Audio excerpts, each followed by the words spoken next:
J'ai connu la richesse, mais j'ai connu aussi la pauvreté. Et j'ai choisi la richesse à chaque putain de fois.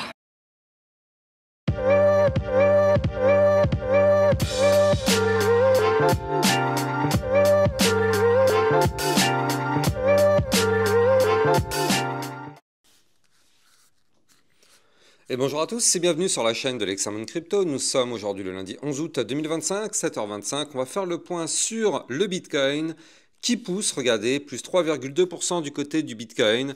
Ça pousse plutôt pas mal, on est à 121 900 $ et effectivement, j'ai envie de dire, on s'en doutait un petit peu étant donné que déjà dès ma vidéo d'hier, je vous avais dit un nouvel ATH très bientôt sur le Bitcoin. Bah écoutez, là on est quand même à deux doigts d'en faire un. On va regarder en détail justement dans cette vidéo si on va pouvoir le faire, quels sont les niveaux clés et qu'est-ce qui se passe du côté des altcoins. Allez, on s'installe, on va regarder les news d'abord parce qu'il y a du gros programme. Allez, on démarre avec les news. Alors, du côté des news, donc comme je le disais tout à l'heure, effectivement, hier, on avait vu que le Bitcoin préparait potentiellement un nouvel ATH très bientôt. J'ai mis sous 15 jours, mais potentiellement, là, on est en train de voir, ça peut même arriver plus rapidement que prévu.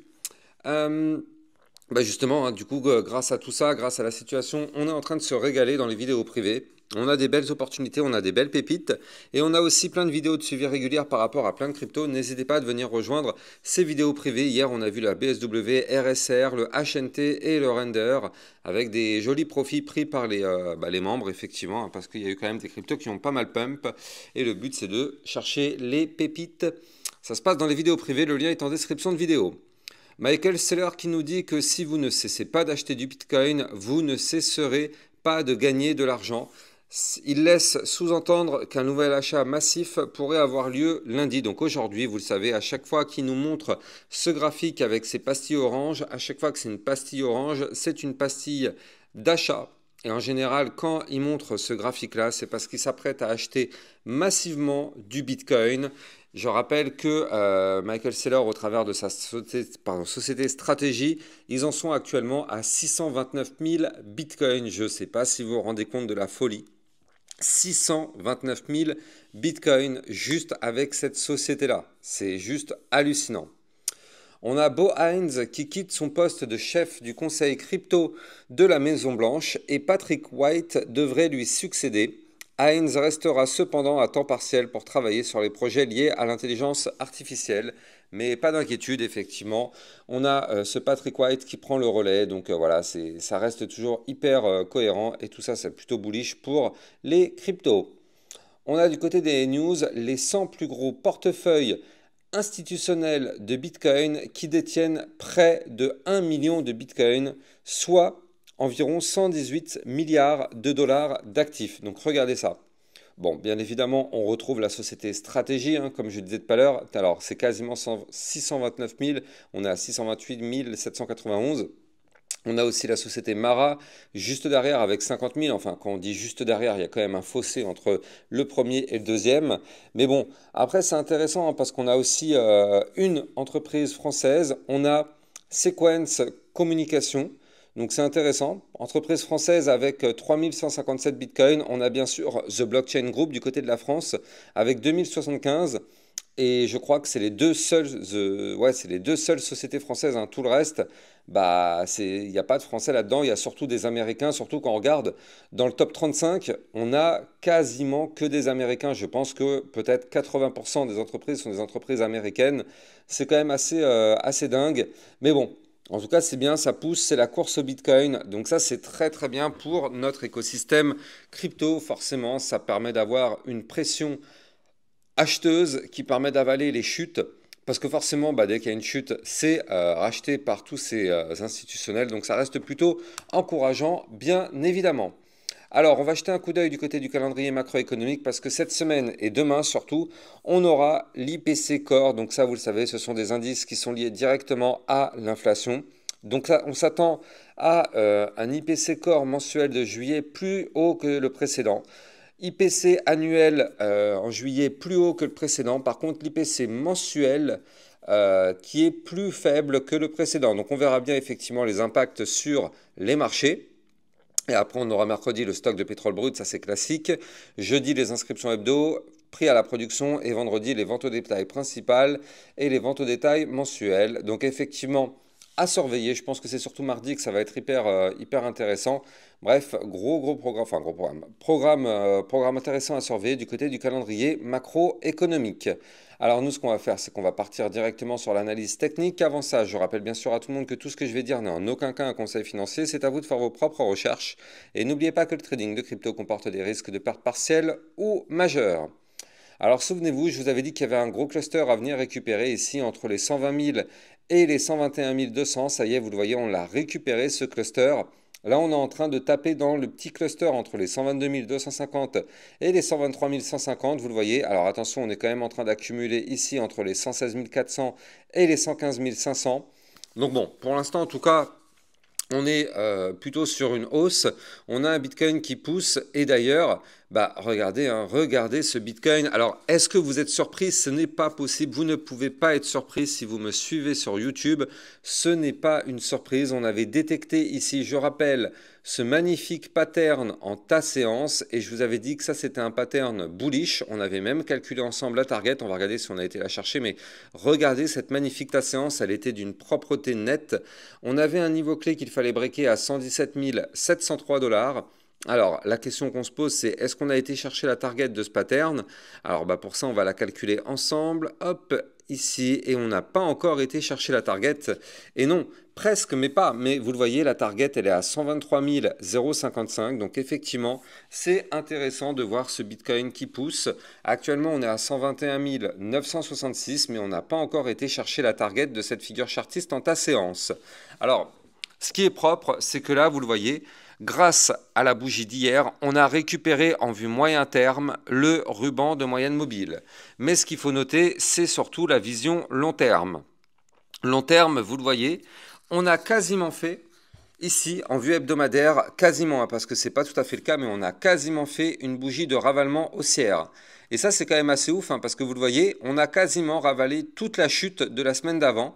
Eh bien, regardez, on a failli clôturer au-dessus. On devait clôturer au-dessus des 119 490. On a clôturé à 119 200. Donc, à 200 $ près, on faisait une bougie de ravalement.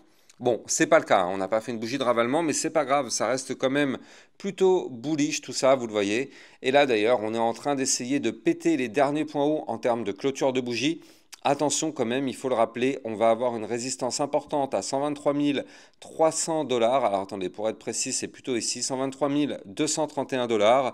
On aura une résistance sur ce niveau clé qu'il faudra vraiment surveiller bien évidemment. Ça va être un niveau clé qui risque de nous faire très mal si on n'arrive pas à péter ce niveau clé avec de la force.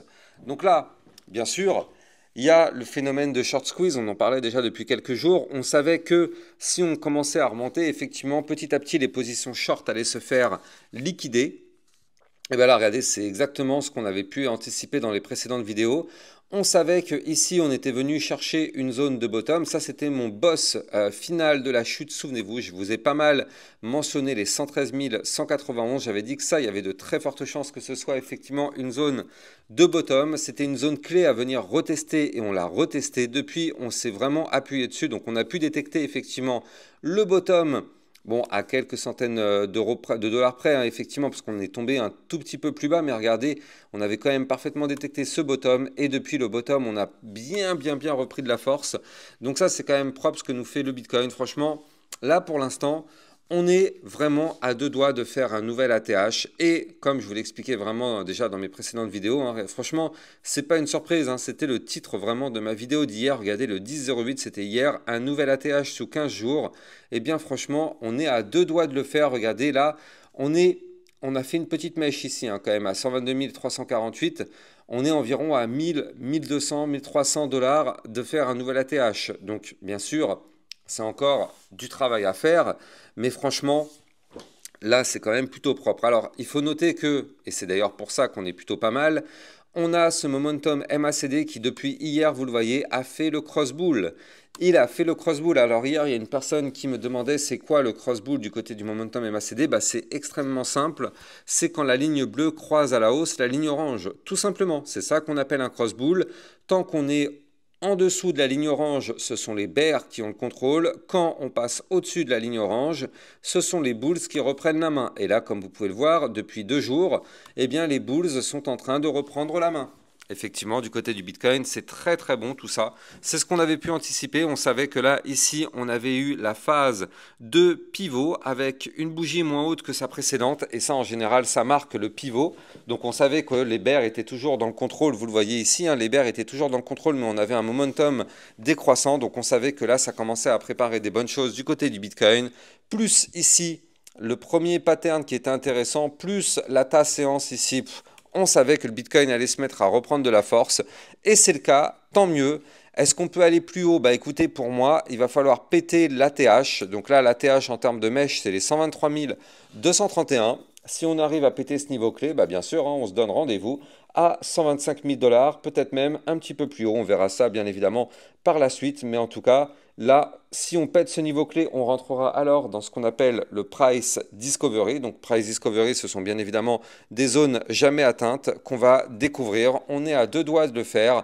Donc là, aller chercher les 125, voire même les 130 000 $ dans les prochaines semaines, ça peut être possible du côté du Bitcoin. Mais pour ça, il faut d'abord qu'on arrive à breaker les 123 231 $. Et on est vraiment très très proche de le faire.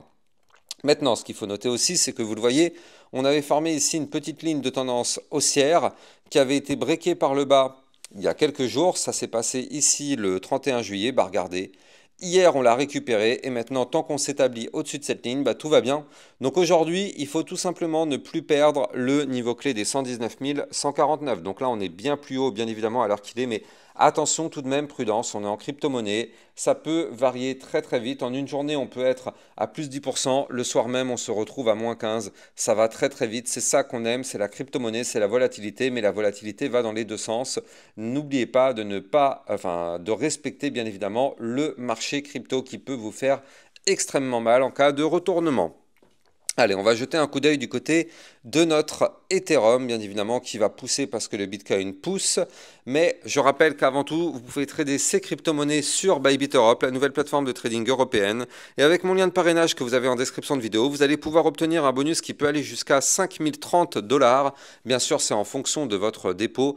Plus votre dépôt est élevé, plus vous allez pouvoir être éligible à un bonus important. Et bien sûr, pour être éligible, il faut que vous ayez fait au moins un trade. Et effectivement, avec ça, ça vous permettra d'être éligible à ce fameux bonus qui peut aller jusqu'à 5030 $. Vous avez mon lien de parrainage en description de vidéo.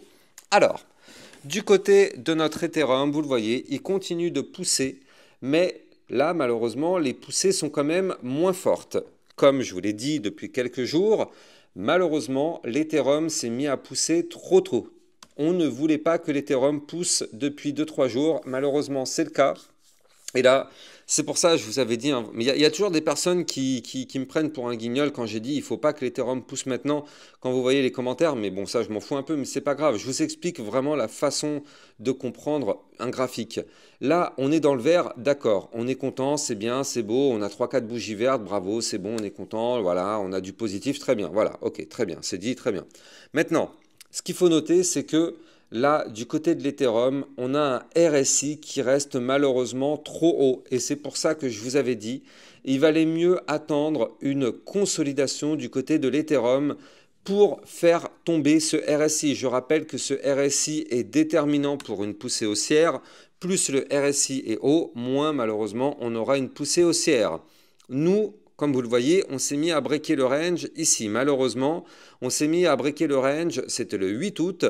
Et on a breaké les 3953. Alors c'est bien, depuis on a du vert, c'est bien.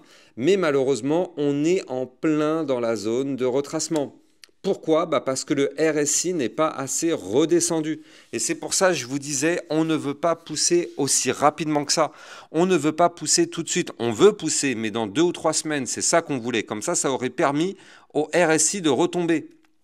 Parce qu'avec un RSI plus bas, le mouvement aussi aurait été plus fort. Là, on arrive sur une phase haussière, on a du vert, oui, mais on est en plein dans la zone de retracement. Et donc là, il y a fort à parier que, effectivement, plus on va monter dans cette zone de retracement, plus, comme son nom l'indique, on va connaître un retracement.